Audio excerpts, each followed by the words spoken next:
Today I want to talk about the Asian media and entertainment content markets with a special focus on the Korean market and also special emphasis on OTT and streaming services.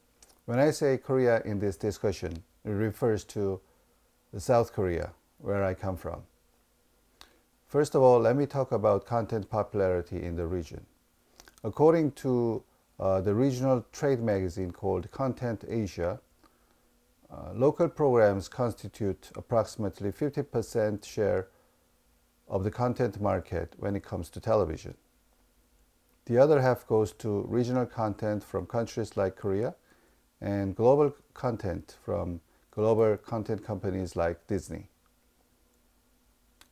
And the split between the regional programs and global programs is almost 50-50.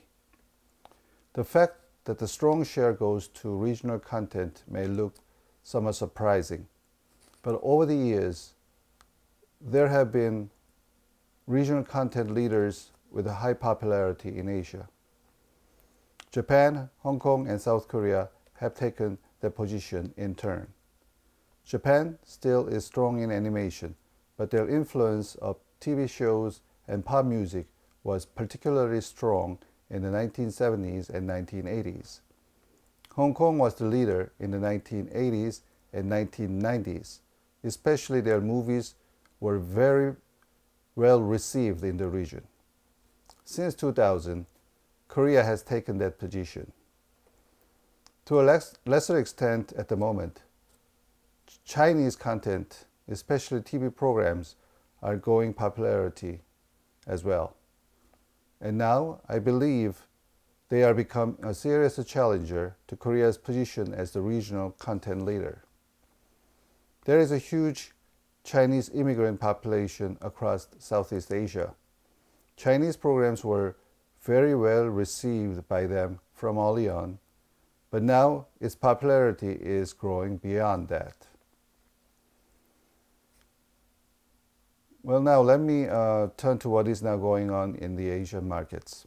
Like many other parts of the world, streaming and OTT services are arguably the biggest agent of changes these days. All across Asia, streaming and OTT services are booming. In Asia, there are two main ways of streaming services are provided. First, it takes the form of OTT. It is provided outside existing cable or IPTV operators, which are collectively referred as multi-channel video programming distributors or MVPDs. Second, it is in the same case provided with it is in some case provided with collaboration with the MVPDs. Mobile operators or IPTV companies enter into an arrangement with the streaming services like Netflix and provide such services to their subscribers and share the revenue. This case is labeled a platform-in-platform method in Korea because Netflix in this case acts as if it is a standalone platform to provide its streaming services to the MVPD's subscribers. So in a way, it acts like a virtual network operator or mobile virtual network operator in the video programming service area.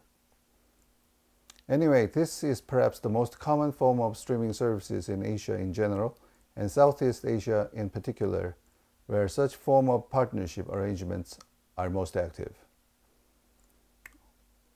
Of course, MVPDs themselves too are providing their own streaming services, and some of the existing television networks in Asia are providing or plan to provide streaming services of their own.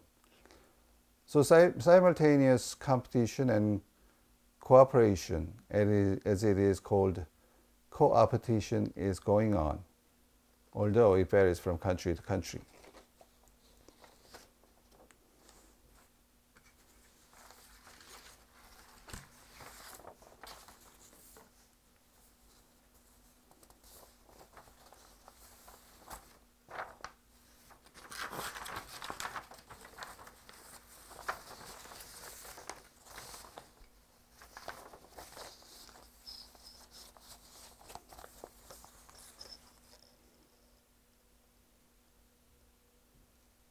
And the big question, is this streaming or OTT actually transforming the industry? Is it bringing disruptive changes in the region? Well, let me turn to one example here. There is a TV show called Kingdom. It is an 8-episode TV drama series. It is a fictional story about a zombie epidemic in Korea some 200 years ago when Korea was a medieval kingdom. With a production budget of approximately $2 million per episode, it became easily the most expensive TV drama series ever produced in Korea. Before that, the biggest budget per episode was about $1 million. Therefore, you can imagine how big Kingdom's production was. Its production was not financed by Korean companies, but by Netflix. Yes, it was one of Netflix's originals. Netflix has now become the investor in the most expensive TV content in the history of the Korean television, taking place of Korea's terrestrial broadcasters, who were the most powerful players and the biggest spenders in TV content production for over the last 50 years. So this is unprecedented. We talked about the changes that multi-channel TV brought in the region, but no company, whether it is Disney or Warner, made such big investment in local, in this case, Korean content, to the extent that overwhelmingly surpassed the level of largest local production. Currently, Netflix has a little more than 3 million paying subscribers in Korea alone, which is remarkable. With the advent of the multi-channel pay television in the past, there was no such success made by global companies, at least in Korea. Yes, they have attracted young and urban audiences, but the majority of audiences have been sticking with the local broadcasters and their content. But now, with such big budget Korean TV shows as Kingdom, Netflix has become a mainstream player in Korea. The position or place that was not taken by any other major global players in the past. Now we need to address two other questions. First, why Netflix is making such big investment in Korean content. Second, how could Netflix become such a big player in Korea, where the global giants like Disney and Warner failed to achieve such position in the past? And what implications can we draw from this? And what clues can we get regarding the future outlook? It seems obvious that Netflix wants to see another growth engine outside the US. And Asia, given its huge potential, seems to be the natural choice for Netflix for growth. And to acquire larger subscribers in the region, they need compelling content. Korean content may look a right candidate to Netflix. So when Netflix is investing huge in Korean content, it is not for gaining only Korean subscribers. They are looking forward to adding subscribers across Asia.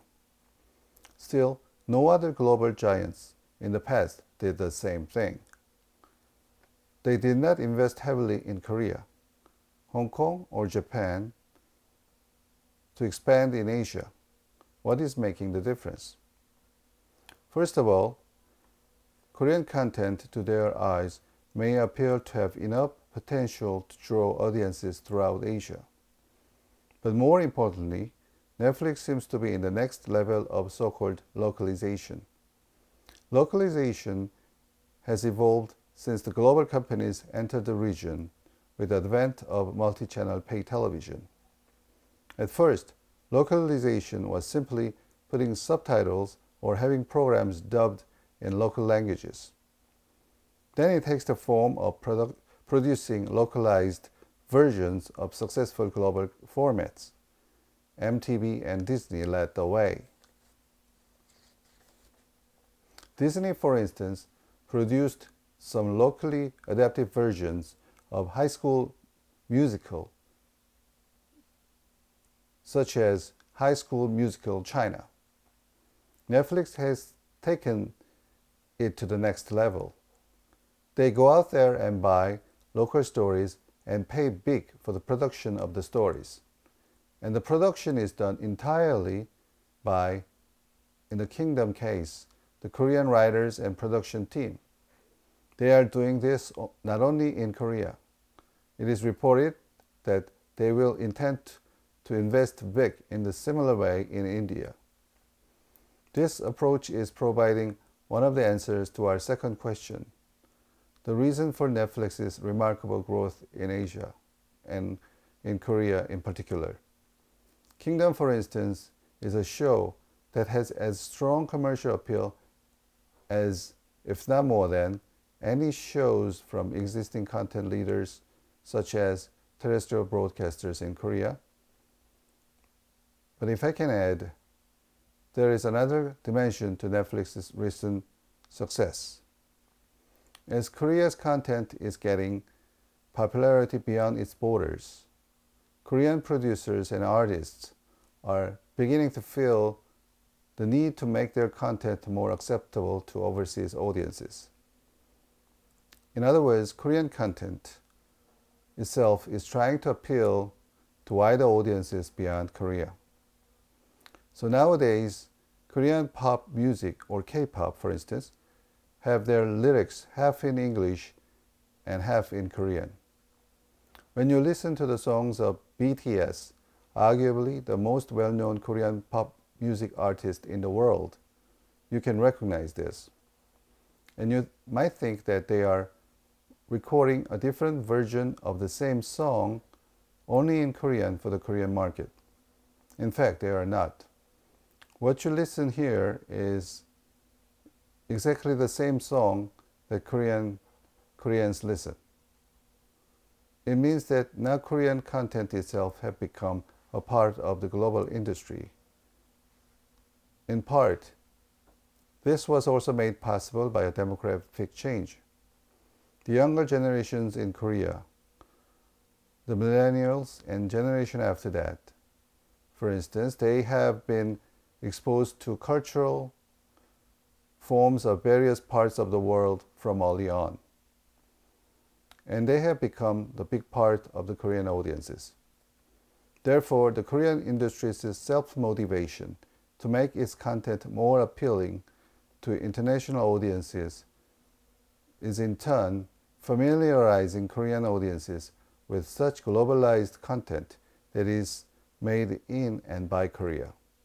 Of course, there are still content which is solely targeted for Korean audiences. They are still 100% Korean in lyrics in the case of popular music, for instance. So there is a kind of interesting polarization in Korean content these days.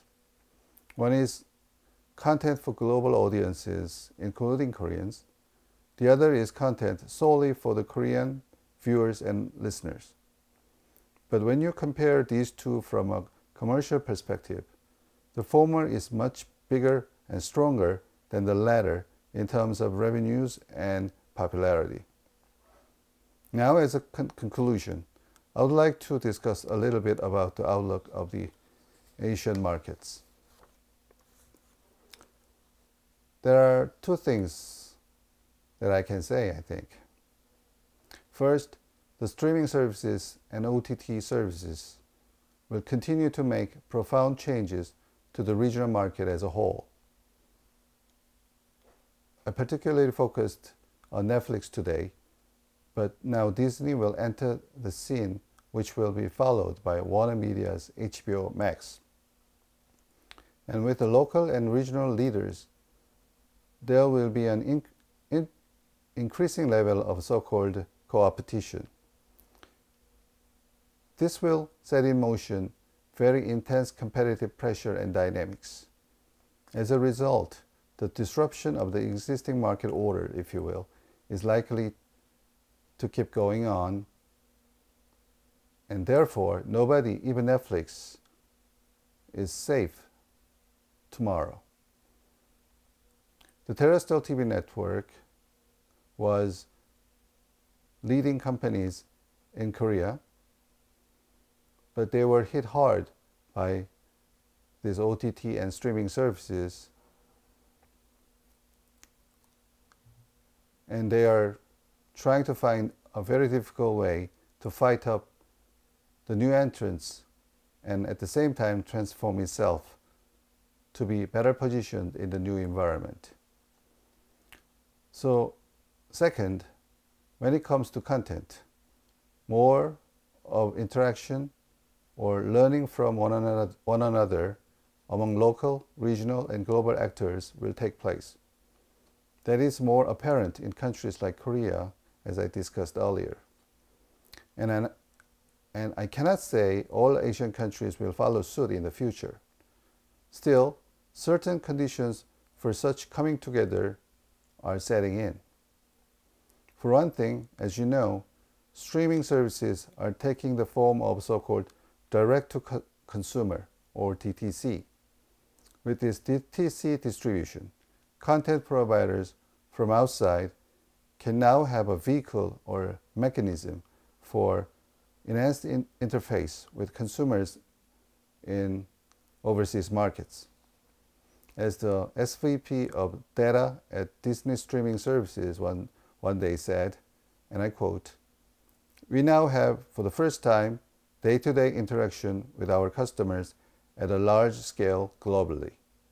In the past, they need an intermediary, that is, local middleman or partner companies to distribute their content, or they had to buy distribution outlets of their own. This practice of middleman arrangements or M&As for vertical integration will stay. But now, with DTC operations, they are in a better position to not only have access to local consumers, but adapt to local tastes and preferences." On the other hand, countries like Korea will continue to produce content to the taste of not only Koreans, but to international audiences as their content travels more and more beyond borders.